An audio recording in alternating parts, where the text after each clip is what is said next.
Hey everyone, it's Adrian from Peng Pirates TCG here, and I'm back with another gameplay video for you guys. Today we are going to look at a Doffy and Kaido game that I played with James.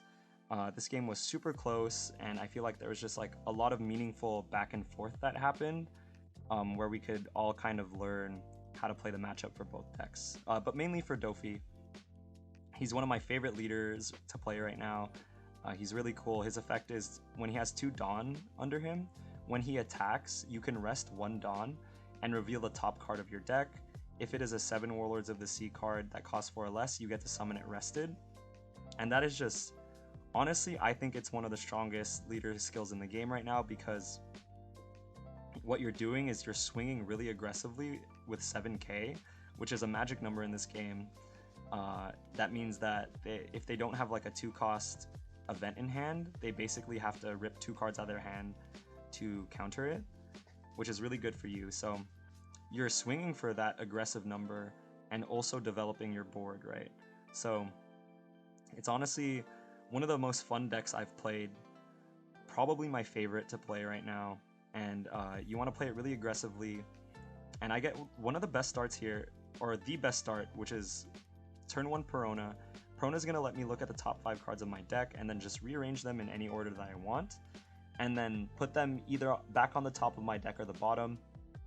But usually I'm always just going to put them back on the top of the deck unless the top 5 cards are just completely useless. And I get like a really good top 5 here.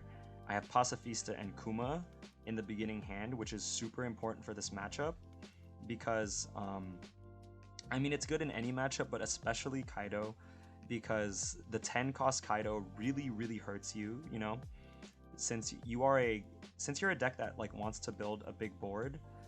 10 cost Kaido just kind of ruins your whole day. So having the Kuma be able to summon a Pacifista from your hand, where you could just like rebuild your board from there, is really useful and kind of essential for blue in this matchup. And James doesn't really have a play turn 1, so I mean, that's playing Kaido, right? The only play that they have is like 2-cost blocker here, but he doesn't have it, so he's just gonna pass turn on to me, and I'm gonna start the aggression that I was talking about. So I'm swinging for his face at 7k. He's probably not gonna block that, right? It's gonna cost him 2 cards, and then I'm gonna rest my remaining Dawn for a Kuma. And I really want this Kuma to stick, right? Because I don't see another one in the top 5 cards of my deck, so I'm gonna kind of just want this one to ride until the end game, to be honest. Yeah, so James is gonna start off his turn attaching 1 Dawn, swinging into my Kuma, and again, I do not want this thing to die, so I'm gonna counter for 2k. Usually I'm countering very aggressively in this deck to keep my guys on board. And then he's gonna play the Onigashima on curve, which is really good for him.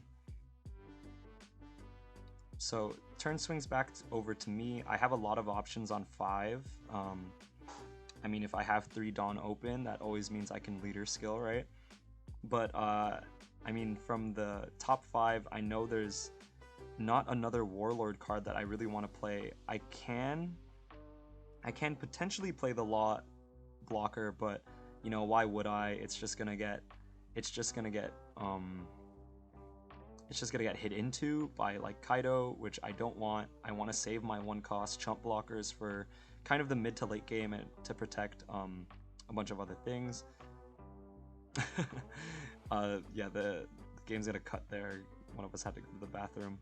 So I'm gonna swing 5k into Kaido, Kaido leader, and I think, yeah, he's just gonna block with Black Maria, go to 6k, and then here I'm just gonna rest 4 for a Boa Hancock and attach 1 under her. And Boa is really good in this deck, not particularly into purple, but her effect is really nice when she's attacking or when she's blocking.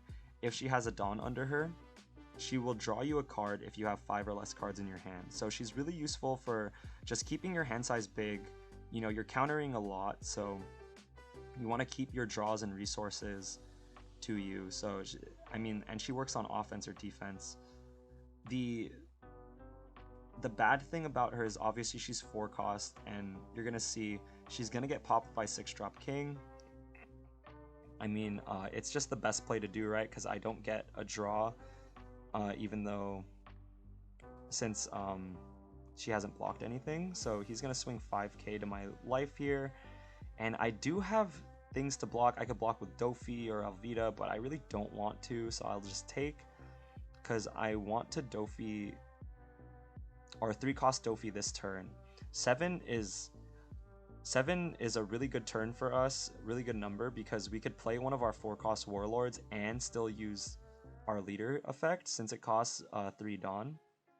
But right here I know I have a 1-cost Law off the top of my deck because of the way it's stacked, so I really want to fix that with a Doffy in my hand. So I'm going to rest 3 Dawn here, play blocker Doffy, and he just has the same effect that Perona does. You're going to look at the top 5 cards of your hand and rearrange them in any order, then return them to the top or bottom of your deck.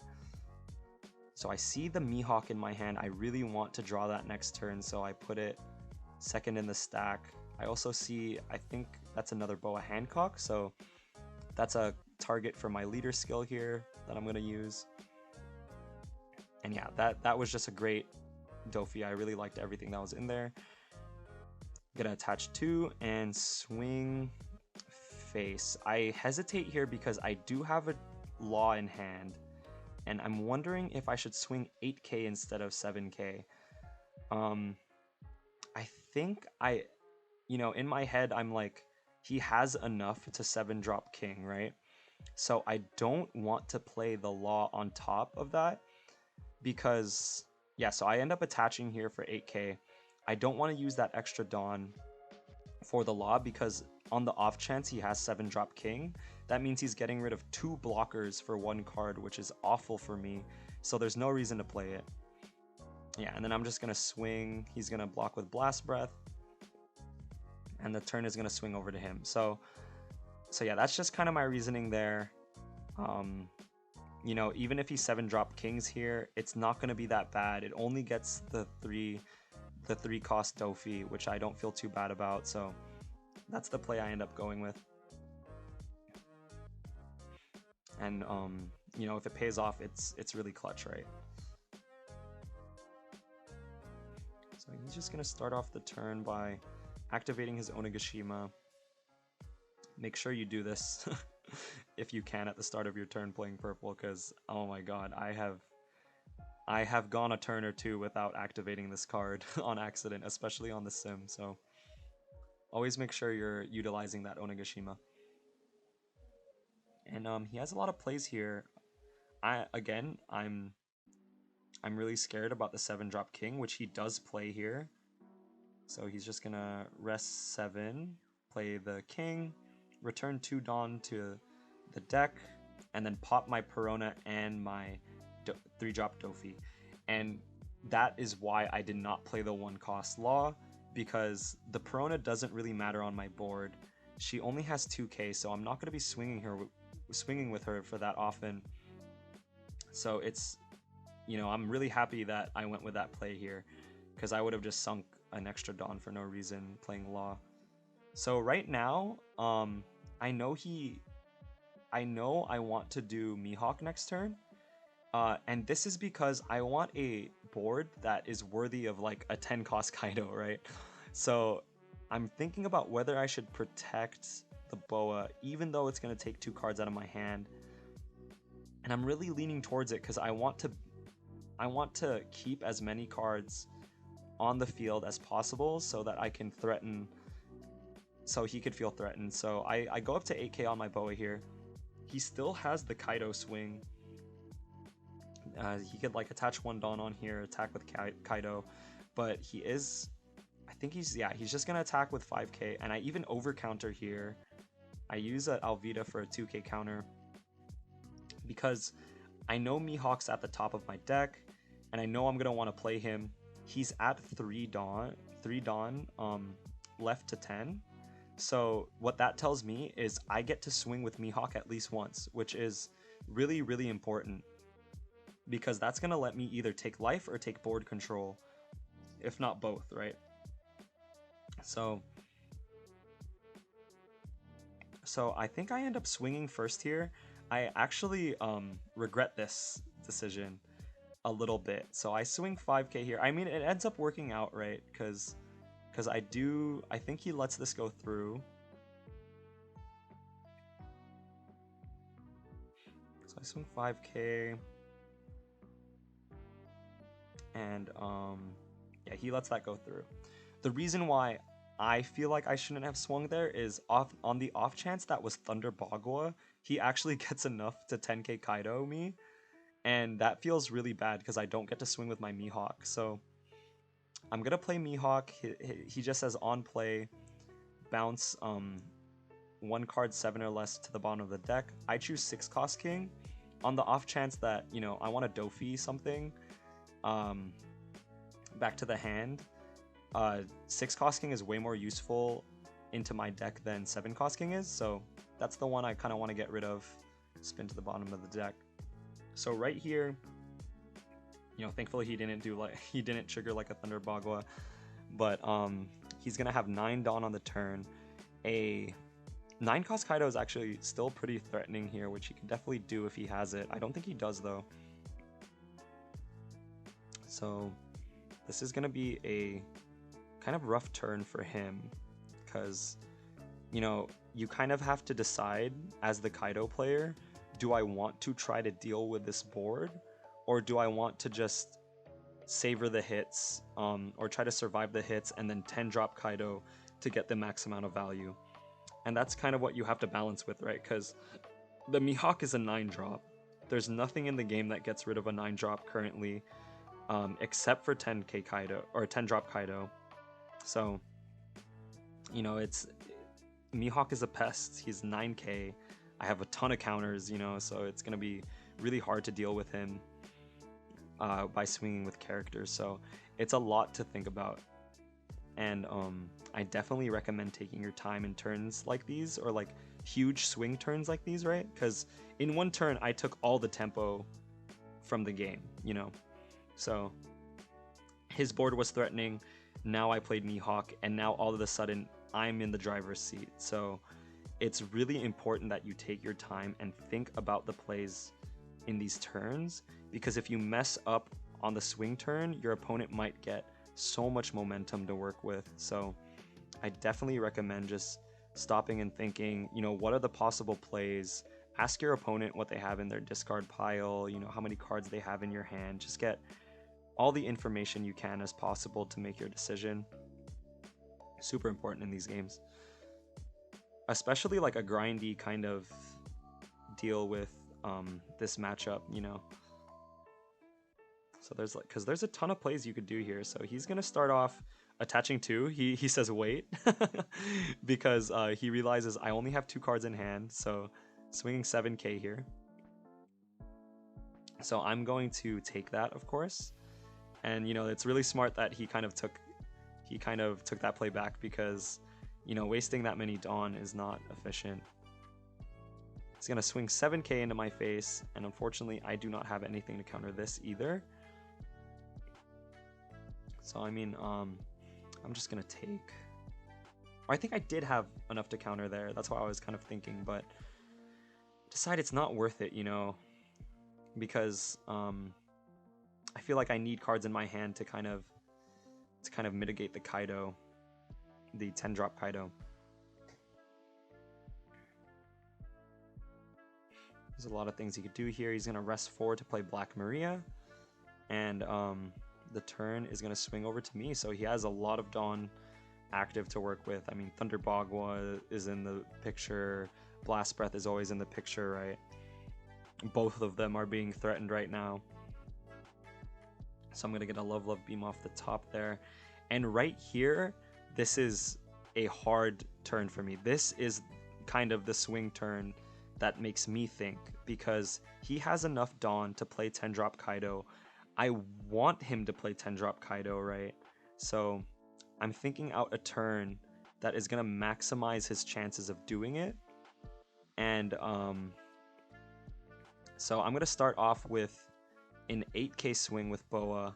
This is so that even if he blocks with Black Maria, it's still a very difficult thing for him to block. So he is going to block with Black Maria here, and then he's going to return 1 Dawn to the deck, and to put it up to 6k. Sasaki is going to put him up to 8k. Fukurokuji is going to put him up to 9k, so he's going to block that. What this tells me now is that he probably has a play other than 10 cost Kaido. Oh, I also forget to draw off Boa there. Always remember your card effects, guys. But always remember, or like always keep in mind that, because that tells me that he probably has another play in hand other than 10 cost Kaido if he wants to save his board, right? If he had 10 cost Kaido and he wanted to play it, he would have just let that Black Maria go. It's going to die next turn anyway, right? So that has me thinking now a little bit harder, because I wanted to swing life, but now I'm kind of wondering, you know, where should I allocate these swings? Should I swing at the Black Maria, at the King? And I think I end up attaching 2 to Mihawk. So he's at 11k right now, and I want to swing into the King here. I don't mind if he counters, because then I could just swing with Doffy right after, and that tells me a lot about his hand, right? So I'm just thinking, should I swing life, take the extra life, or should I swing onto his King and really threaten him to use the 10 cost Kaido? And I end up going and swinging into the King, and I think this is the kind of moment where he decides, yes, I do want to 10 cost Kaido next turn. So, and that's what I want him to do, right? Because the goal at this point is to, all right, so then I swing for 7k. But yeah, the goal and he's going to take.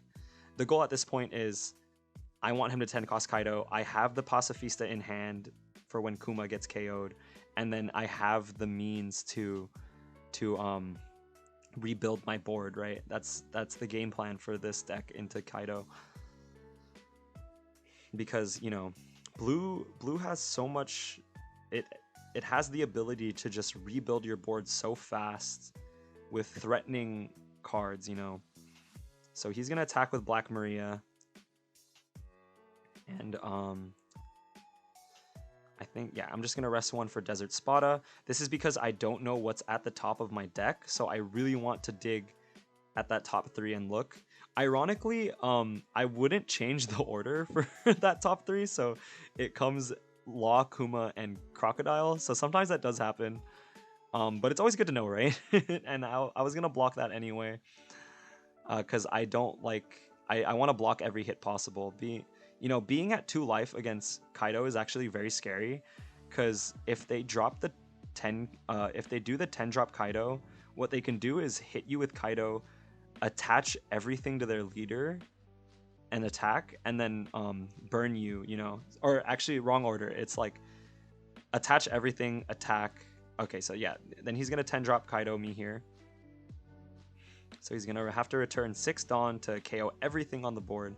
But yeah, as I was saying, being at 2 life is very scary against purple players. And I'm gonna grab my Pacifista off the Kuma combo, because what they can do is attach 10 onto leader Kaido. This is if you have like no blockers.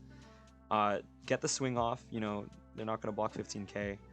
Burn you, and then swing with 12k, which is very, very scary. So 2 is kind of a sweet spot for them, especially after they drop 10k Kaido. But yeah, so now the plan is simple.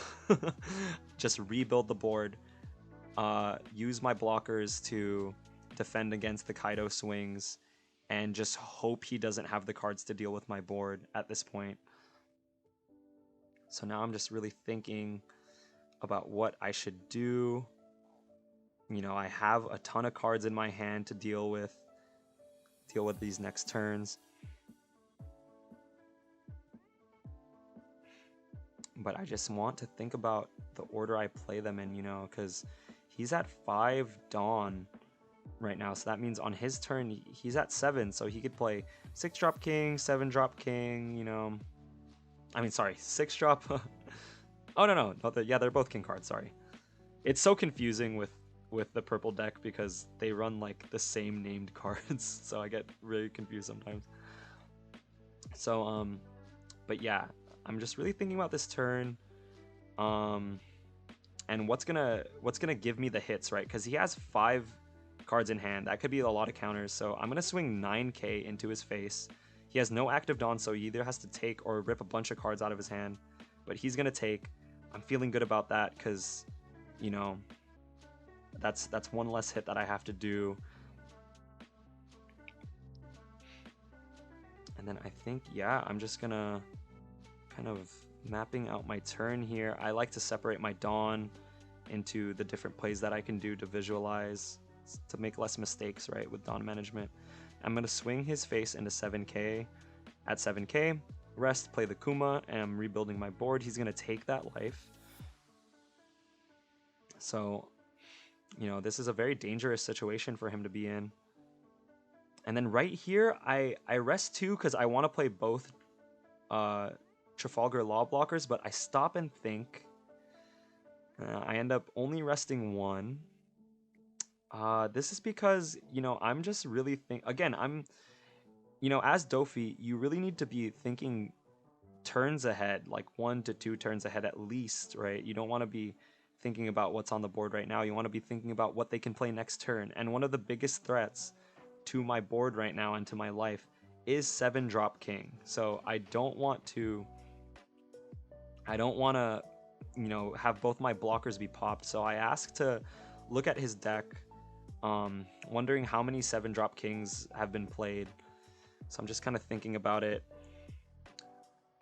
And yeah, but I think, you know, I come to the conclusion here kind of that even if he plays 7-drop king, you know, it costs 2 Dawn for him to do so. So it's not like he could burn me. You know, he'll be at 6 active Dawn. So I do play the second law here because I'm like, okay, well, if he has king, or if he spends the turn on 7-drop king, he's gonna lose the game. So I might as well put both laws down so that I could potentially block 2 hits this turn. So it's kind of the thought process going into it. So he's gonna grab 1 extra Dawn from Onigashima. And again, like, there's a lot of plays he could do here.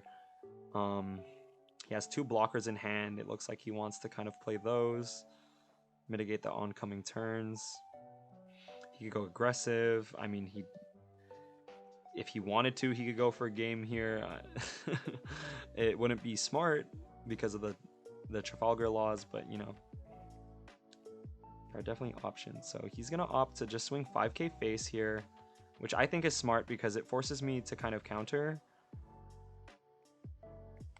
or block. So I'm thinking about whether I should counter, and I do with 2k. My reasoning here for the over counter is, like, I don't have a lot of cards in hand, so a 2k counter isn't going to be as important, especially when he has threats like Kaido on the board right now, where, like, he's going to be swinging for 12k, or, like, he'll attach a bunch of Dawn onto his leader and swing, right? So the 2k the 2k counters, they become less important in those scenarios because obviously if 12k is swinging into me, I can't just block with a 2k. So I'm kind of thinking, you know, if I can block, you probably should in this stage of the game, especially because I'm not in the clear, right? You know, just because I'm a 2 life up does not mean I'm in the clear. Kaido has such an explosive amount of power with 9-drop Kaido, where, like, you could just lose the game so fast on 3 life or 2 life, you know, especially since he could burn you. But yeah, this is gonna be, he's just gonna take his time. And again, take your time, guys. This whole game ended up being like under 30 minutes, I think. Might be like around 30, which is lower than a tournament round for like locals and stuff like that. I think it's 35. So we end up not even going over time in this game. So he's gonna swing 12k into my Pacifista, and I'm wondering, is it worth one of my blockers to defend something like this? In retrospect, of course it is. You know, I want to have as many threats on the board as possible, and trading a 1 cost blocker for that huge 12 cost swing is just too much value, even if I were to think about it, you know. So he's gonna rest 4 Dawn, play 2 Higurashi here. So now it gets kind of tricky, right? Because my attacks are less likely to go through, and he has a bunch of cards in hand still. So I'm definitely not in the clear, and I'm running out of blockers right now, right? We have 2 on board, and he could always pop. I mean, your blockers are kind of never safe in this deck, especially when he could just pop them. And pop multiple of them too with 7-drop Kaido, or 7-drop King. So I'm at 10 Dawn here, and I'm just thinking, you know, I got the Crocodile off the top.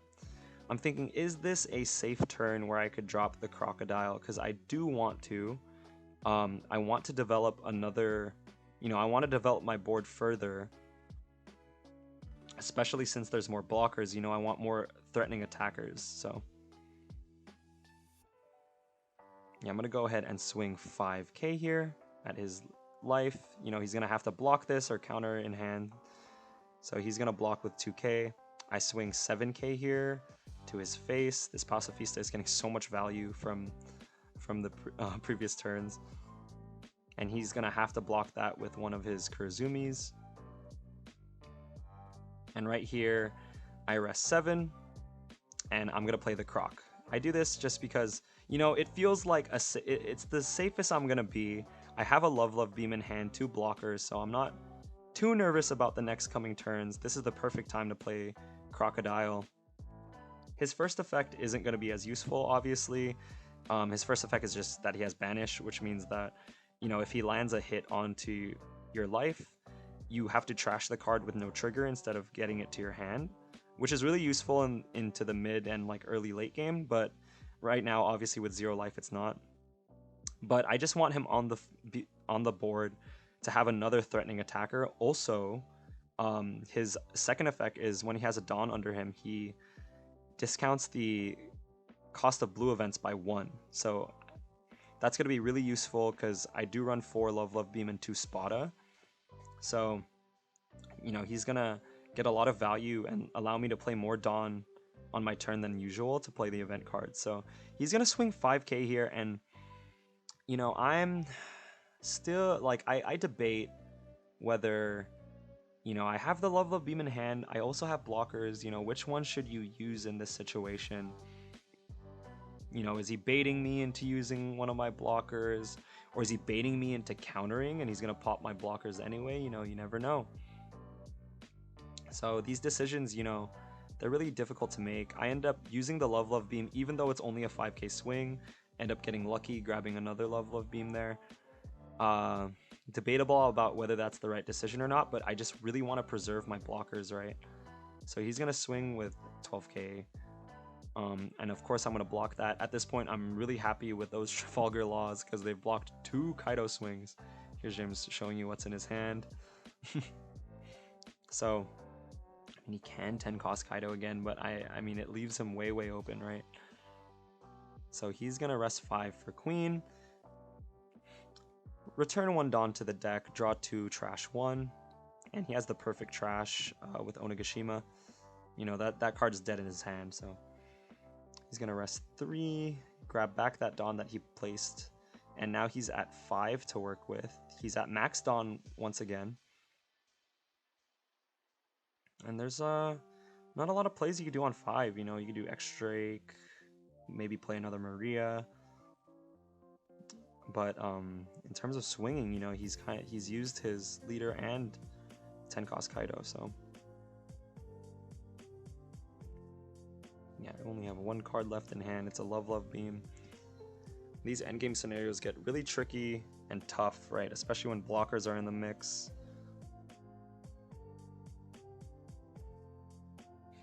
Okay, so the turn swings back over to me, and of course I am at max Dawn. There's a lot of things that I can do, and I really want to be swinging for games right here. So I get lucky, I top deck a Perona here. It's going to let me look at the top 5 cards of my deck, rearrange them, and I have a really good spread of cards. You know, I have Gecko Morio, which can let me get a card, but the most important thing is I have a Teach. And Teach has a really cool interaction with Doffy's leader skill, because when attacking effects happen before the blocker phase, and also any effects that happen because of the when attacking effects happen before the blocker phase as well. So what this means is that I could swing with Doffy and then reveal a Teach, play the Teach and get his on play effect to bounce a 2 or less before they even have the chance to block. And you could see this is very important because he has a 2-cost blocker on the field that I could bounce with Teach. This means that I have 1 less blocker to worry about, and I'm definitely worrying at this point because he has so many cards in hand, so much room to counter for. I'm gonna swing 8k into his life. This is because Queen has 6k in stats, so even if he decides to block with the Queen, so I bounce back the Kurozumi. He's gonna return 1 for Blast Breath and block that in full with the Kurozumi. So, but yeah, the reason why I did that was I swing with 9k there. But the reason I did that was because of Queen. I didn't want him countering and saving the Queen, so I end up putting a lot of Dawn onto him. So I swing 7k with Pacifista here. I want these cards out of his hand. It's definitely anxiety drive, a lot of anxiety, seeing that big hand when you're trying to go for game. And he's just gonna block it with Queen. He doesn't have the counters to save him. And then I'm gonna put 2 onto my Croc, make him 7k, swing into face. He put up a lot of active Dawn to bluff Thunder Bagwas and Blast Breaths, but this is kind of me calling it. And then he's gonna block with 6k, go up to 11k, and counter out of that turn. So the turn's gonna swing back over to him. I'm feeling really uneasy because I only have 1 blocker at this point, so he could definitely, one of the plays that he could definitely just pop me with like a king here,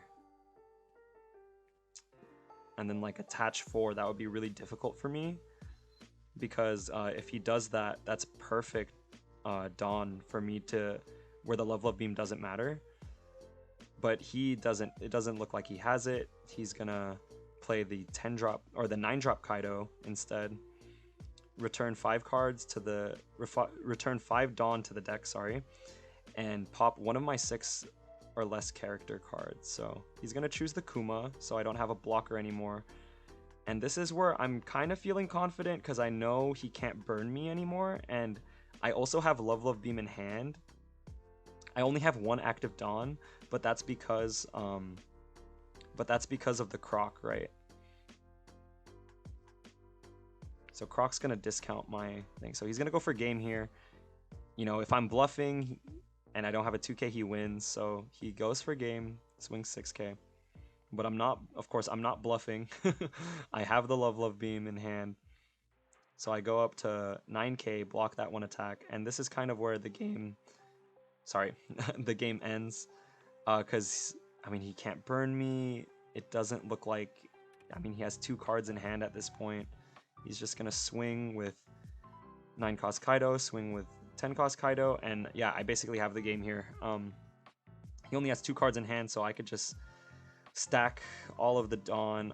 Even if I couldn't, I have a bunch of attackers to use, and this was a nerve-wracking game, guys. So, but again, like as the Doffy player, you really want to be thinking turns and turns ahead to beat Kaido, and but yeah. So I'm going to stack all of it, and that's going to be the game. He only has 2 cards. We're going to fist bump. Thanks for watching, everyone. So make sure to like, comment, and subscribe if you liked the content. Let us know how we're doing, in the comments. We're still learning. We're kind of new to all this video editing and everything. But yeah, we have a whole lot of more coming. We have deck profiles, more gameplay videos, some vlogs and tips going on. I'm going to be talking about OP2 very soon and having a bunch of openings. So yeah, just thank you for watching, guys, and you guys have a great day.